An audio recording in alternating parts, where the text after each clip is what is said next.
Carolyn, any minute now, that door behind me will open, and a man who has been something of an enigma in all this will arrive and speak with me. There he is.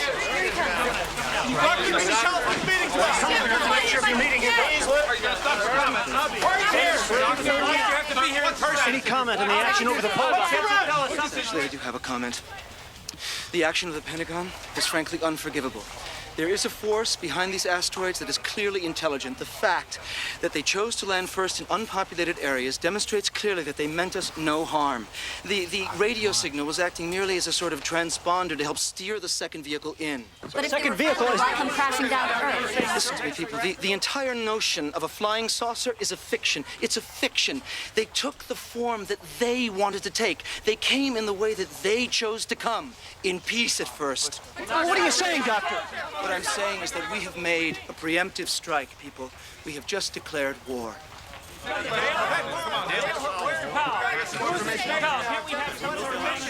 It's clear that Dr. Mendel is quite emotional. And as soon as we have details of his meeting here, we'll be back. This is Matt Jensen, Evening World News at the Johnson Space Center. An Evening World News telephone poll suggests that more than two-thirds of the public now believes that the asteroids are connected to alien life forms. It has been a night filled with charges and countercharges, but we would be remiss as journalists if we didn't separate fact from allegation. To the best of anyone's knowledge, at this point, the giant meteors that came to Earth tonight were of natural origin. All right. With the radio signals now silent, Robert Marino is live from Faith, a Wyoming town less than 50 miles from the impact site Alpha. Robert.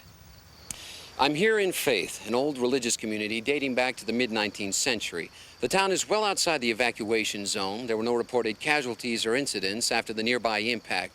Then, after the meteor explosion at the North Pole, Wyoming Edison detected an unusual power surge here. They sent a repair crew out to inspect, and when they got here, this is what they found.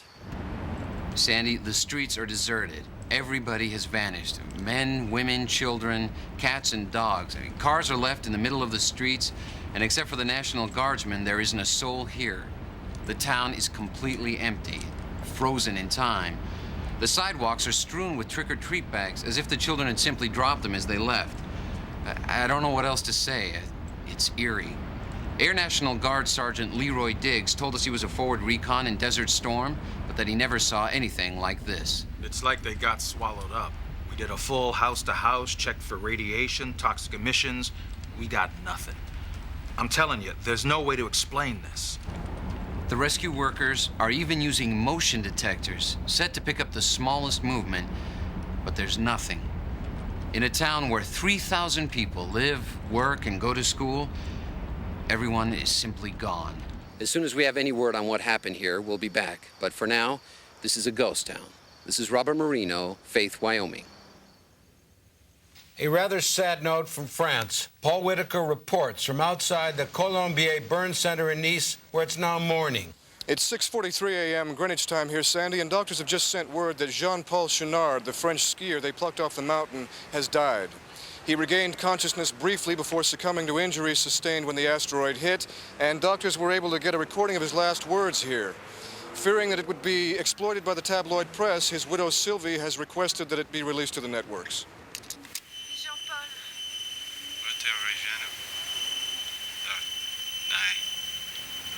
Schwanz.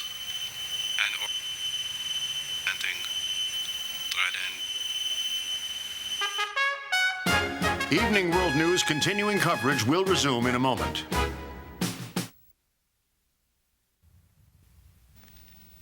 Continuing our coverage in the aftermath of three enormous meteor fragments that struck the Earth tonight, we go first to correspondent Mike Curtis at the FAA's Air Traffic System Command in Washington, D.C. Radio signals from the three impact sites may have stopped, but aviation authorities report ticket counters jammed at airports nationwide. This is Baltimore Washington International. Most airlines report delays of up to 3 hours as dozens of flights are being diverted there. Sandy, this is a continental light market, and fortunately, the people at this end of the terminal are able to get out because these flights are still taking off. Authorities say it may be morning before traffic returns to normal. This is Mike Curtis at the Aviation Command Center, Washington, D.C. Meanwhile, correspondent Warren Olney has news on the final words of French skier Jean-Paul Chounard. He's outside NASA's Goldstone facility in the Mojave Desert. Warren? Carolyn, in this breaking story that seems to take a different turn every minute, we have just learned that the last words of Jean-Paul Chounard are being analyzed here by NASA's computers. They're checking for any similarities between Chounard's incomprehensible speech pattern and that of 8-year-old Kimberly Hastings, who, of course, was found more than 6,000 miles away. We'll have more on this when we get it. Now back to you.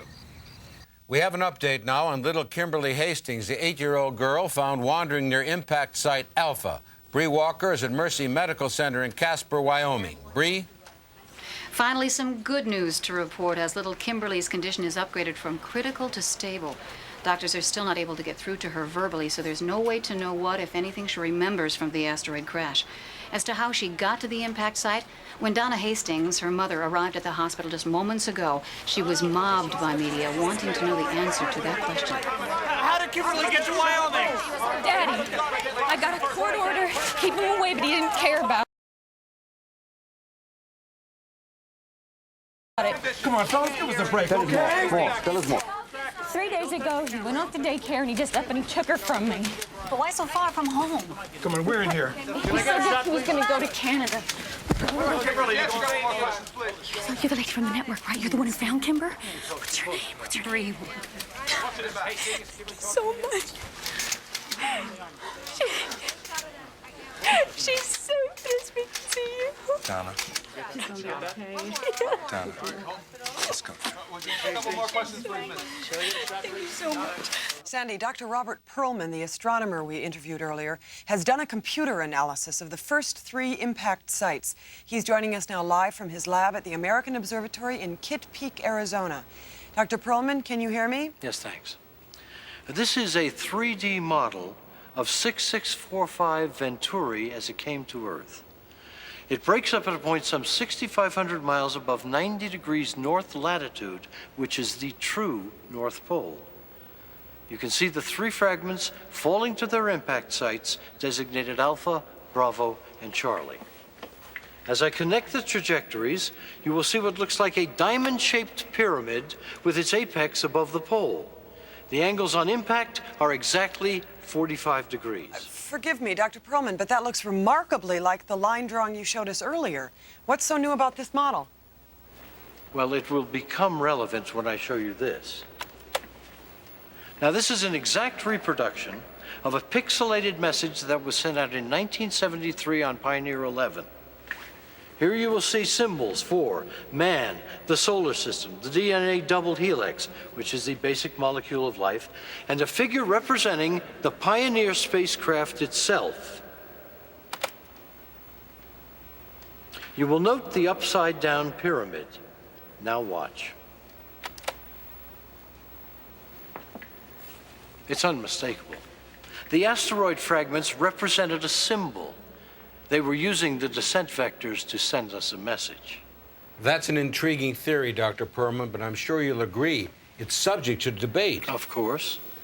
We've invited Dr. Norbert Hazelton to join us. He's Deputy Undersecretary of Defense, and if you don't mind, he has some questions. Not at all. Fire away, Dr. Hazelton. Dr. Perlman, if I understand you correctly, you're saying that aliens visited Earth tonight? No, I said it was possible. Come. You brought in Pioneer. You've matched a couple of triangles. What are you saying? Well, if you put it like that, point blank, yes, it sounds improbable. But consider what happened tonight. The pattern of the impact sites, the radio signals, survivors speaking in tongues, an entire town missing. Forgive me, Doctor. This isn't some Trekkie convention. There are millions of people in the world right now panicking needlessly. Yes, and I would like to know how much that has to do with the hair-trigger response of the Pentagon. Me, Doctor. If you can show me aliens in those triangles, I'll give you the second gunman on the grassy knoll. Listen, you know as well as I do that the scientific community is divided on this, but you people see this as an opportunity to hotwire Star Wars, and it shouldn't come down to that. There is much more at stake here. You're damn right there is. Gentlemen, I'm sorry, but we've run out of time. You've just heard from astronomer Robert Perlman and Deputy Undersecretary of Defense Norbert Hazelton. And now to recap, The Earth was rocked tonight by 3 separate fragments from an enormous meteor that landed in the United States, Europe, and Asia. A second meteor on a direct path with the first one was shot down by U.S. planes using nuclear weapons over the North Pole. The 2 pilots in that mission perished. After radio signals from the 3 meteor fragments began jamming air traffic worldwide, civil unrest broke out in a number of countries, with some speculating that the asteroids may have a connection to extraterrestrials. That issue has fractured the scientific community. While the sole survivor of the asteroid impact in Wyoming, an 8-year-old girl, remains hospitalized, unable to speak. President Clinton is now jetting back to Washington aboard Air Force One. He's scheduled an address to the nation when he lands at Andrews Air Force Base at 11:16 p.m. Eastern Time. Forgive me, Sandy, but Dr. Avram Mandel, the SETI scientist rushed to the Johnson Space Center, has just emerged from a meeting with NASA officials. He's talking with reporters right now, and we pick up his comments in progress. No, I'm way past that. Well, why do this here? Because I'm no longer speaking as a staff scientist at NASA. Effective at 9:32 p.m. Central Time, I have resigned my position. As a concerned astronomer, and most importantly, as a human being, I can no longer associate myself with the government's handling of this ongoing crisis. Look. We were given a gift tonight, people. We had a visitation. They came in peace, and we answered them with 2,000 tons of TNT at the end of a nuclear warhead. Now, what if this had been Jesus? Or Buddha, or Mohammed, or a prophet of old? I mean, haven't we learned anything from history? I mean, we all know that we have the most violent planet in the galaxy, but why? In God's name, why did we have to take it to them? Look, Doctor, you're upset. Why don't we do this the right way? No, I wanted to do this the right way, Dale. That's why I flew out here. I tried to plead with these people, and it didn't do any good. Dr. Mandel, you mentioned before that this is an ongoing crisis. What did you mean by that? You don't know? No. You mean they haven't told you anything? Look, the doctor is clearly disturbed. Bobby, don't you do this. This is not responsible. Dale, I am responsible to myself now.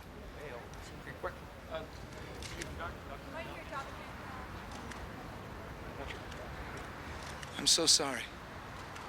I'm so sorry. At approximately 10:32 p.m. Eastern Time, the radio telescope at Goldstone, Mojave, received a signal. Air Force tracking stations locked on as well. There are 3 asteroids of a magnitude of 2 miles each and above that are on a trajectory with Earth. They are headed directly toward 3 of the Earth's most populous cities, Beijing in the People's Republic of China, Moscow, as well as Washington, D.C. Why those cities, Doctor? I don't know. I can only guess, and that is that they are the capitals of the only 3 nations on this planet who have a first-strike nuclear threat. The asteroids are expected to hit sometime around 10:52 p.m. Eastern Time. That's 9 minutes from now. We declared war against them, people. We did it. And now they've just decided to respond. So may God have mercy on us all. Our coverage of this continuing crisis will resume after this.